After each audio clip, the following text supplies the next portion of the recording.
Assalamualaikum warahmatullahi wabarakatuh. Okey, bertemu kita lagi pada kelas kali ini untuk tingkatan 1. Masih lagi dalam bab 1 iaitu nombor nisbah. Okey, hari ini cikgu nak pergi kepada perpuluhan pula, perpuluhan positif dan perpuluhan negatif.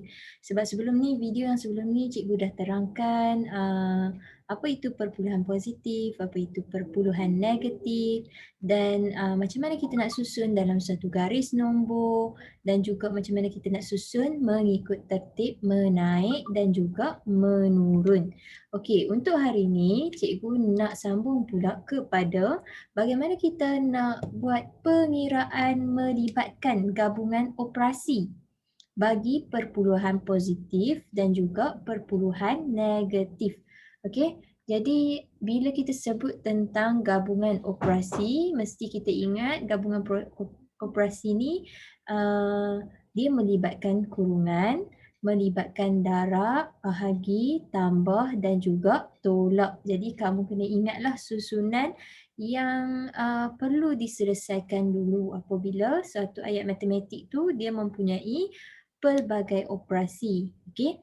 Kita tengok contoh yang pertama. Okey, contoh yang pertama 3/5 tolak negatif 6/5 darab dengan 0/2. Okey, kalau kamu tengok dekat sini nombor yang kedua dia letak kurungan. Kenapa dia letak kurungan? Sebab nombor perpuluhan tersebut berada dalam bentuk perpuluhan negatif. Jadi dia tak boleh bagi dua simbol yang berbeza dia bertemu. Maksudnya dia tak boleh tulis macam ni. 3/5 tolak negatif 6/5 darab 0/2. Dia tak boleh buat macam tu. Bila dua simbol bertemu, mesti salah satu nombor tersebut dikurungkan. Begitu juga kalau kamu nak tekan kalkulator. Bila kamu nak tekan kalkulator pun kamu tak boleh buat 3/5 tolak lepas tu terus letak negatif 6/5. Tidak boleh ya. Jadi kamu kena mesti letak kurungan pada suatu nombor yang mempunyai negatif. Okey. Jadi kita tengok dulu macam mana kita nak buat pengiraan. Dalam ayat matematik ni operasi apa yang terlibat iaitu tolak dan juga darab. Okey. Tolak dan juga darab. Jadi kalau mengikut apa yang kamu belajar sebelum ni, gabungan operasi, kita yang pertama sekali kita kena selesaikan yang ada kurungan. Okey, yang ada kurungan ni maksudnya nombor di dalam ni ditambah ke, ditolak ke, didarab ke, dibahagi ke di dalam kurungan. Okey, jadi kena selesaikan di dalam kurungan. Yang kedua, baru kita boleh selesaikan darab ataupun bahagi. Okey, jadi kalau satu ayat matematik tu dia ada darab, dia ada bahagi, ikut suka kamu nak buat darab dulu boleh, bahagi dulu pun boleh, tak ada masalah. Yang menjadi masalah kalau dia bercampur antara darab dengan tambah. Jadi kamu perlu selesaikan yang darab dulu baru tambah, sebab yang ketiga baru kita selesaikan tambah ataupun tolak. Okey. Jadi untuk soalan ni, jadi kita kena selesaikan dulu bagi operasi darab iaitu negatif 6/5 darab dengan 0/2. Okey, jadi kamu kena tekan kalkulator lah. Berapa? Okey. Jadi sekejap saya tekan kalkulator. Negatif 6/5 darab dengan 0/2. Kamu akan dapat negatif 1/3. Okey, kalau kamu tekan kalkulator, dia akan beri dalam bentuk pecahan. Jadi kamu kamu tekan butang di mana butang kalau kalkulator kamu, okey, kalkulator kamu, kalau kalkulator saya butangnya berada di sini. Butangnya berada di sini. Okey.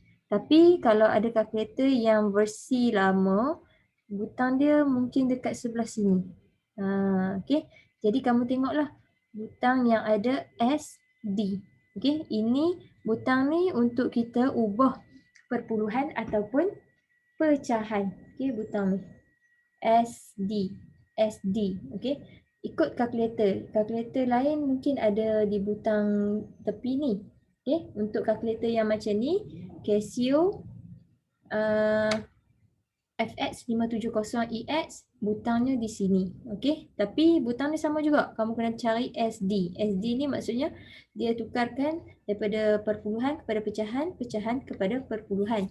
Contoh tadi kalau saya tekan negatif 6.5 darab dengan darab dengan 0.2. Okey, 0.2. 0.2. Okey, kamu akan dapat macam ni. Okey. Kamu akan dapat dalam bentuk pecahan. Jadi carilah butang yang ada S anak panah D. Ni SD. Okey, bila kamu tekan dia akan tukar jadi perpuluhan. Okey. Ini benda barulah untuk kamu sebab sebelum ni kamu tak pernah lagi menggunakan kalkulator saintifik. Okey. Jadi kita dah dapat negatif 1.3. Okey, jadi kamu perlu tulis baliklah yang 3.5 tolak dengan hasil darab ni adalah negatif 1.3. Negatif 1.3. Okey, jadi dekat sini apa kesalahan yang cikgu buat? Adakah betul kalau cikgu buat 3.5 tolak negatif 1.3? Cikgu tulis ni betul ataupun tidak? Tidak ya, sebab kamu kena letak kurungan pada nombor yang ada negatif, okey? Sebab dia bertemu antara negatif dengan negatif. Okey. Seterusnya, okay, apa yang perlu kamu buat? Okey, 3.5 tolak negatif 1.3. Di sini ada pertembungan simbol negatif dengan negatif. Okey, seperti yang sebelum ni cikgu dah bagi tahu kita start belajar tentang integer positif, integer negatif kan. Dia ada gabungan. Okay? Bila bertemu dua simbol, dia akan berubah menjadi simbol lain. Ada juga yang bila bertemu dua simbol, dia tak berubah. Contohnya, okay, cikgu buat tepi ni, kalau simbol positif bertemu dengan simbol positif, maka tak ada apa-apa yang akan berubah. Dia masih lagi dalam bentuk operasi positif, iaitu operasi tambah. Tapi kalau simbol positif bertemu negatif ataupun negatif bertemu positif, okay, maka operasi tersebut akan bertukar menjadi tolak ataupun negatif. Okay. Manakala kalau simbol negatif bertemu dengan negatif, okay, jadi apa yang akan berlaku? Dia akan berubah menjadi positif.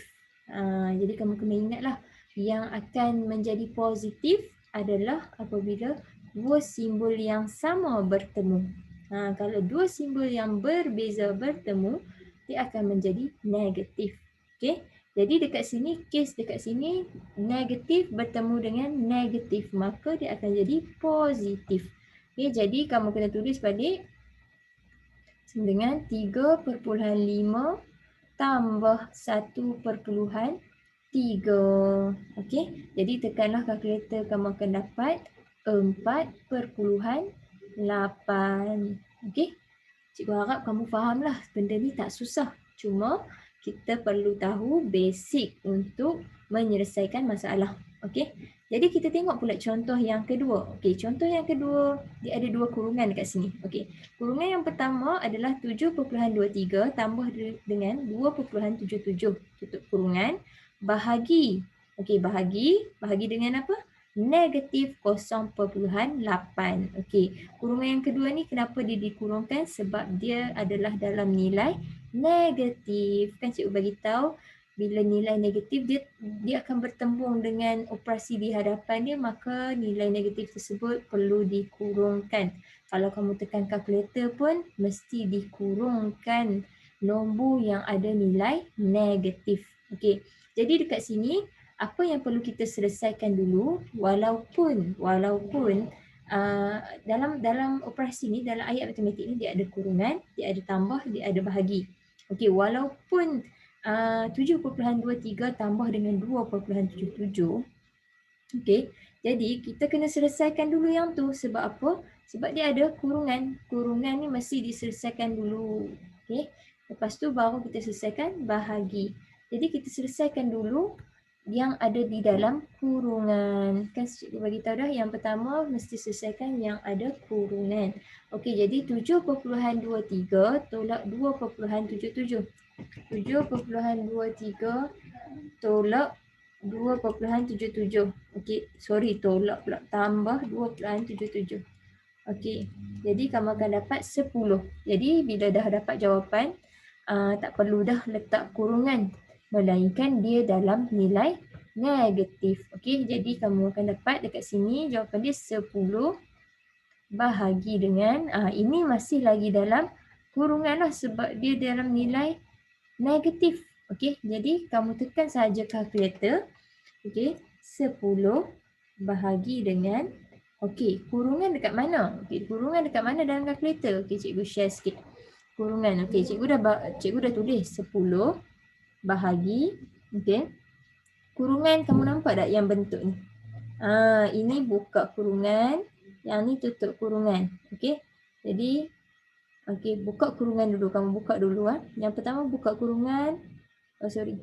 Yang pertama buka kurungan, lepas tu tekanlah dia punya nilai. Nilai dia adalah negatif 0.8. Okey, dekat mana pula negatif?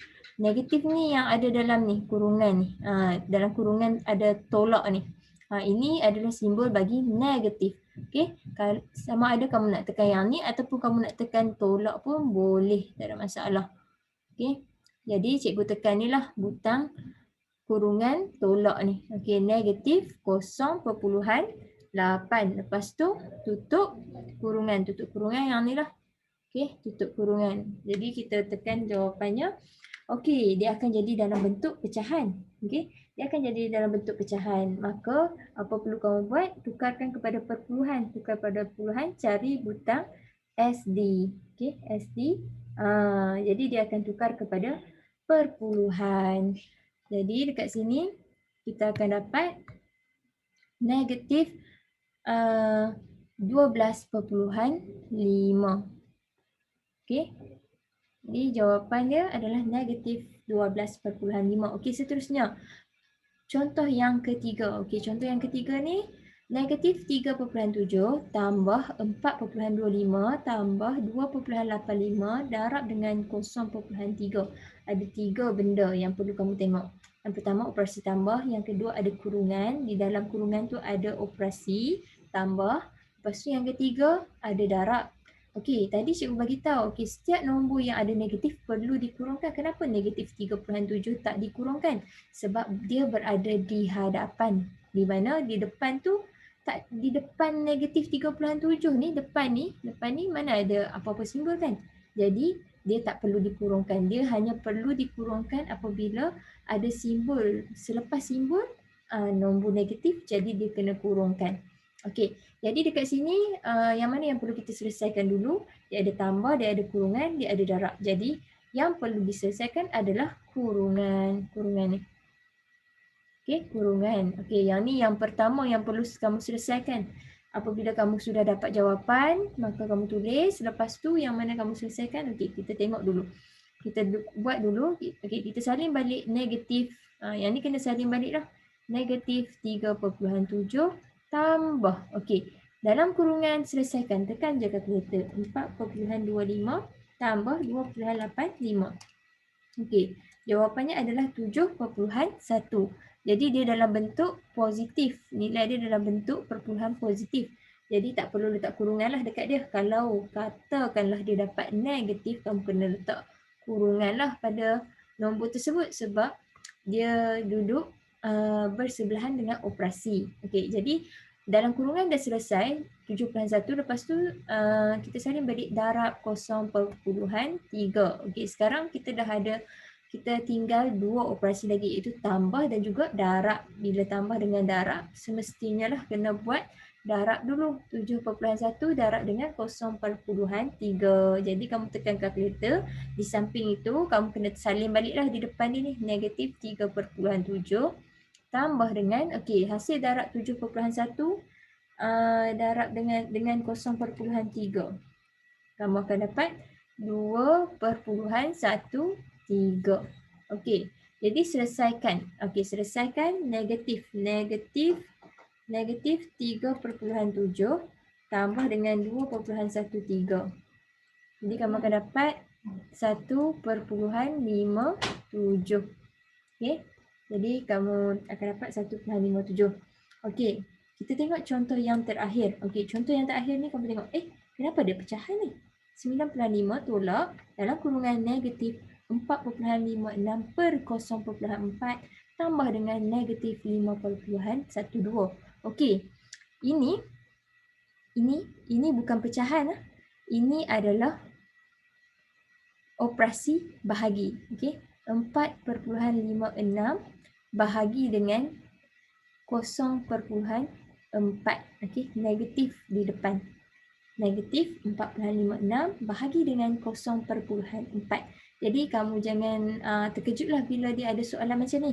Okey, bila ada per tu, bermaksud per tu mewakili operasi bahagi. Okey, per mewakili operasi bahagi. Okey, kalau kamu tengok konsep pecahan, kalau macam kita letak 1/10. Okey, 1/10 ni maksudnya 1 bahagi dengan 10. Kamu akan dapat 0.1. Jadi saya rasa kamu sedia maklumlah tentang per ni dia mewakili operasi bahagi. Jadi dekat sini kalau kamu tengok yang mana yang perlu kamu selesaikan dulu, sudah tentu yang dalam kurungan ni lah yang ada negatif 4.56 bahagi dengan 0.4. Jadi kamu tulis balik 9.5 tolak. Okey, ini dalam negatif negatif, jadi kamu tekanlah negatif 4.56 bahagi dengan 0.4. Jadi kamu akan dapat negatif 11.4 tambah dengan negatif 5.12.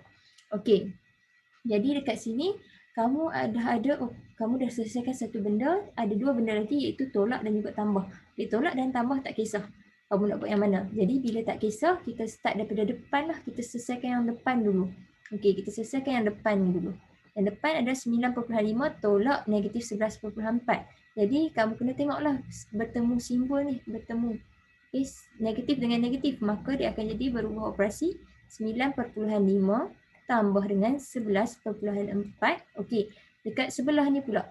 Okey, yang kedua yang bertemu positif dengan juga negatif. Okey, positif dan negatif macam cikgu bagi tahu tadi, dia akan berubah bentuk jadi negatif 5.12. Okey, apabila dah kamu tukarkan dia punya simbol, maka keluarkan dia punya kurungan. Okey, jadi kamu akan dapat, tekan je kalkulator, 9.5 tambah dengan 11.4 tolak 4.12. Jadi kamu akan dapat 16.78. Okey, jadi setakat tu dulu contoh yang cikgu dapat berikan kepada kamu. Cikgu harap video ni memberi manfaat lah kepada kamu, dan jangan lupa buat latihan lah. Okey, jadi setakat ni saja dulu. Assalamualaikum warahmatullahi wabarakatuh.